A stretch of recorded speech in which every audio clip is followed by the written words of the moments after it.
Hey, this is Zulem Urbina, and tune into The Relay for the latest news in boxing all around the world. Thank you for supporting myself and other female boxers. We truly appreciate it. Welcome to the motherfucking Relay. We're covering today's top boxing news. Ow! Okay, we'll start with this. It appears that Mary Mcgee is once again on the comeback trail. We've been here before a few weeks ago with Mary Mcgee, who had a fight scheduled to go down this year, but something must have went wrong. I can only deduce that the opponent must have pulled out or something wasn't right. In any event, Mary didn't get the chance to fight this year, but she's set to return to action January 14th in Wisconsin against an opponent that has yet to be announced. This will be Mary Mcgee's first fight since dropping a decision 2021 to Chantel Cameron. And given the amount of time that Mary has spent away from the ring, I can only deduce that she won't be returning to the super lightweight division, at least not straight away. If I had to guess, her next fight will be a welterweight fight, a welterweight contest up there at 147 pounds, where her old buddy, Jessica McCaskill, is still the woman to beat. Jessica, who may have lost to Chantel Cameron earlier this year at 140, but she's still a reigning champion at 147. I'm pretty sure that Mary wouldn't mind sharing the ring with Jessica if given the chance. She would. Mary Mcgee, who's managed by Split Team Management, that's Brian Cohen, promoted by Lou DeBellia. Capable handlers for Mary, capable management, and capable promotion. The only hope is now that the coming year will be a more productive year for Mary Mcgee, who fought 2 times in 2019, only once in 2020, and only once last year. She sat out all of this year, but she tried to get out there. Things just didn't work out. Mary, who sports professional record of 27 wins with 4 losses, no draws, 15 knockouts, having never been stopped. Mary Mcgee is one of the more capable, one of more durable, and one of the more dangerous fighters anywhere in between 140 and 147 pounds. You know, as long as they keep Mary busy, it's only a matter of time before she gets to fight for a title. So long as they keep her busy and so long as they keep her active, there are not a lot of fighters at or around these weights with the level of experience and the kind of punching power that Mary Mcgee packs. You know, short of a Chantel Cameron, somebody like that, there really aren't a lot of girls between these weights that can beat Mary Mcgee. Split Team Management has several prize stallions at or around these weights. Mary Mcgee is one of them. Another one is former WBO super lightweight champion Cristina Linardatu, who's very recently ordered to take on Chantel Cameron at 140 pounds for Chantel's WBO title. Still no word on that and what reconciliation, if any, will be reached. It's an order, you understand, an order from the WBO. If there is non-compliance, the title is forfeit, at which point Christina will either be elevated to full champion or get the chance to box for the newly vacated WBO title. We may see a similar situation play out at 147 pounds when it comes to Jessica and Mary. We might. To my knowledge, Jessica's under no orders right now to take on any mandatory challengers, but given how many titles she's in possession of, it's only a matter of time. As Mary Mcgee is set to return to action in the first quarter of next year, leaving her plenty of room, plenty of time in that calendar year to schedule several other fights. Even if they're not big fights, the goal is to get her out there and keep her busy, keep her moving up those ranks. She may not look it, but Mary Mcgee is 36 years old, and like the rest of us, she ain't getting any younger. I know she don't look a day over 30. But she's 36 years old, and the clock is ticking. So long as they keep her busy, so long as they keep her active, they can get Mary Mcgee to a world title, at minimum, a world title shot. And because Jessica McCaskill is still the welterweight division's reigning champion, she's the authority up there because she's the woman to beat. I mean, unless something changes at welterweight, every step forward that Mary Mcgee takes is a step in the direction of Jessica McCaskill. Until the titles change hands, until she gets stripped, until something happens, until something changes, she's the woman to beat at 147 pounds. And that means any step forward Mary takes is a step in the direction of Jessica. For now, Mary's set to return to action early next month, and we'll see who she's opposite the ring against in Wisconsin. In men's lightweight news, the undercard information was announced earlier today. The official kickoff press conference for Gervonta Davis versus Hector Garcia. We're going to be seeing unbeaten up-and-comer Jaron Boots Ennis take on Chukhadzian, in the welterweight division, Demetrius Andrade. He has officially migrated to the PBC and Showtime side of things. He's going to be boxing there moving forward. Having sat out all of this year, not seen action since late last year, he's going to be having a tune-up fight with Nicholson, and we'll talk a little bit more about that. For now, Jaron Boots Ennis, opposite the ring, Chukhadzian, a little-known welterweight from the Ukraine, who's been a lot busier comparatively than Jaron Boots Ennis without Jaron Boots Ennis's buzz. Feels like we're beating a dead horse whenever we talk about this guy. He needs to be busier. Because if he's supposed to be the heir apparent to the welterweight division, he's got to fight more often than this. Only hardcore boxing fans, guys who really follow the sport closely, know who this guy is, know about him. Ended about 29 professional contests, 29 professional bouts, unbeaten, many knockouts. He's ready to start taking on familiar faces and former champions. I'm sorry to say, Chukhadzian, solid record and solid fighter that he might be, beating him won't do anything more for Jaron Ennis's profile than beating Custio Clayton did earlier this year. And that was all he did this year. Set to take on Karen Chukhadzian next year, who sports professional record of 21 wins, 1 loss with no draws, 11 knockouts. That 1 loss was many years ago in 2015 in what was Karen's second professional fight, second professional bout. He's won every fight he's had since then. Karen Chukhadzian has already seen action 2 times this year, 3 times last year. I think it reflects poorly on Jaron Ennis's promoter, Cameron Duncan, and the people over there at Showtime who are so invested in Jaron Boots Ennis that a guy like Chukhadzian, a guy who's flying largely under the radar, a guy who don't have a big promotional push, will have seen action more times this year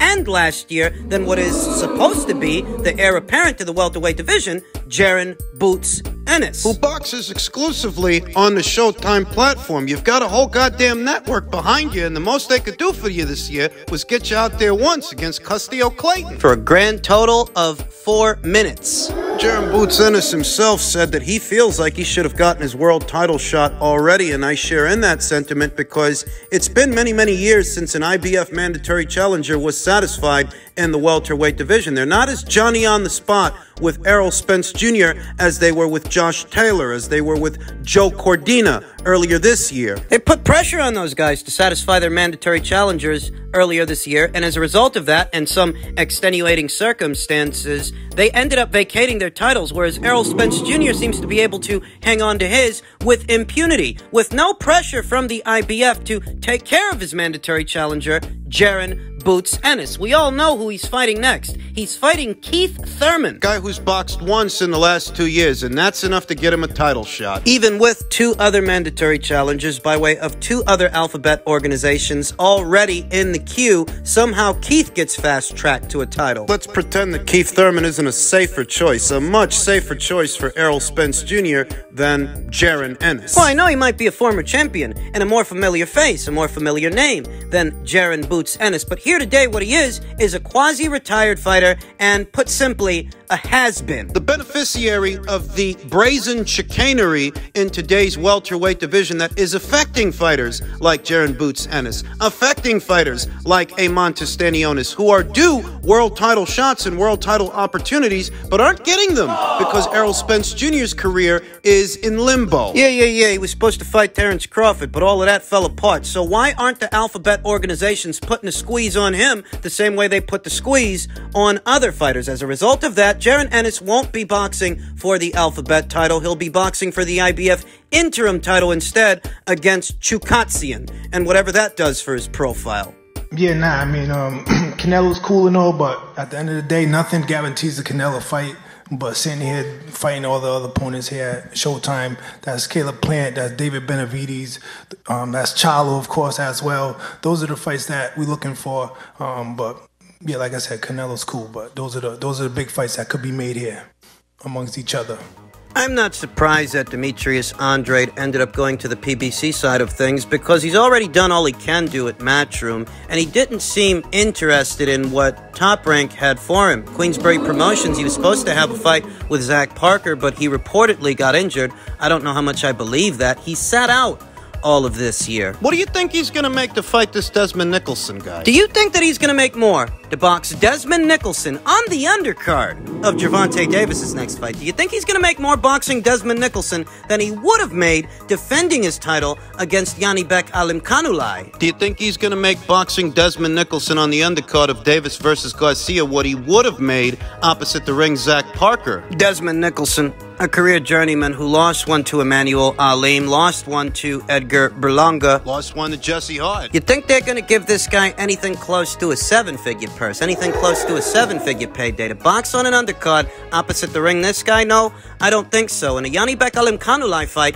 he wouldn't have just been some fighter, he would have been a defending champion. In a Zach Parker fight, that would have been for an interim title. I get the sense that this fight, if it's anything, it's an investment in the future, a step in the direction of bigger fights and signature fights with the aforementioned fighters, with David Benavidez, with Jermall Charlo, with Caleb Plant. David Morrell's got to be in there somewhere too. He's at super middleweight. He's a PBC fighter. It's the funniest thing. I remember Tom Brown, TGB Promotions, just another way of saying PBC Promotions. I remember what he said in reference to Demetrius Andrade back when Demetrius was still with Matchroom. He said, and I quote, "The problem is this. Nobody wants to see a Demetrius Andrade fight," Brown told BoxingScene.com. And then I want to steal a line from Eddie Hearn. Demetrius Andrade is absolutely horrendous to watch. So, of course, Eddie would like to get Andrade off his platform, DAZN, and have PBC get stuck paying for a Charlo versus Andrade fight. Talked about this many times because Tom Brown's full of shit.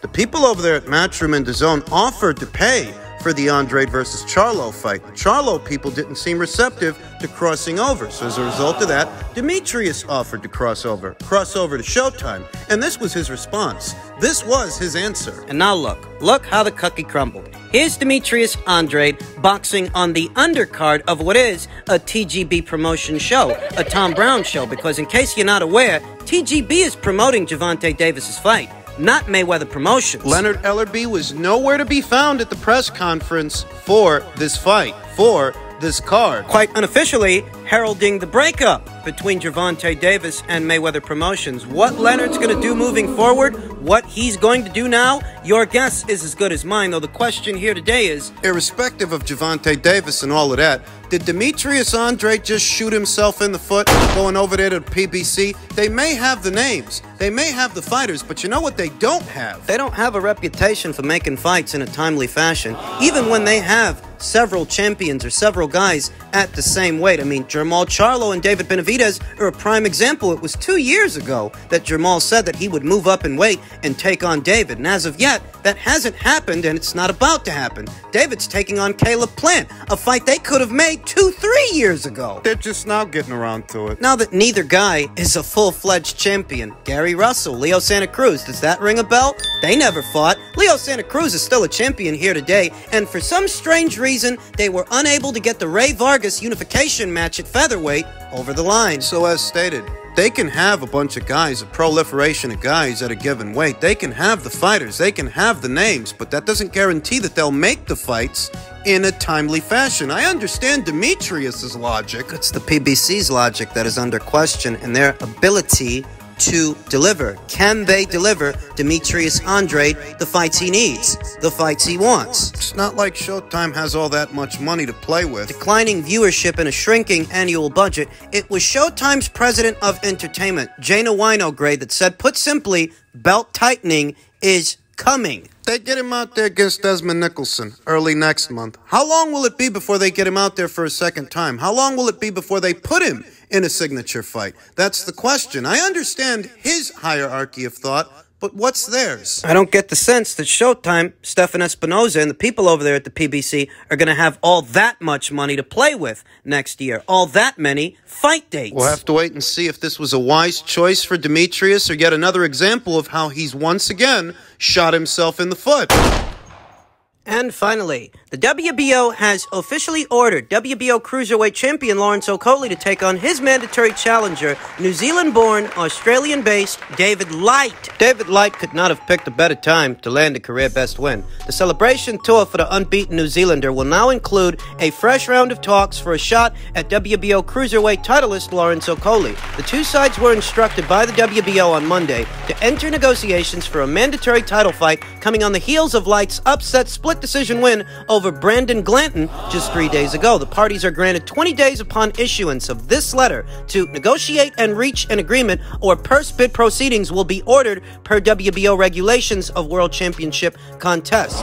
Luis Batista Salas, chairman of the WBO Championships Committee, informed in a letter to representatives of both parties, a copy of which was obtained by BoxingScene.com. Any of the parties involved may request a purse bid procedure at any time during the negotiation process, given the rift between Lawrence Okolie and what is still his promoter, Matchroom. What is still his promotional outfit for at least one more fight. Listen, we know what's been going on. The story was that Lawrence Okolie wanted to leave Matchroom to cross over to Sky Sports and Boxer because they had more money for him over there. But he still owes Matchroom one more fight. And given these circumstances, it doesn't make a lot of sense for Matchroom to spend any more money promoting Lawrence Okolie fights when they know he's just going to leave anyway. And he's been bad-mouthing you guys. Irrespective of who you think is right and who you think is wrong, the reality of it is, if Lawrence Okolie were a promotional free agent, he would have popped up at Boxer and Sky by now, but he hasn't. So Okolie is still represented by Eddie Hearn's Matchroom Boxing,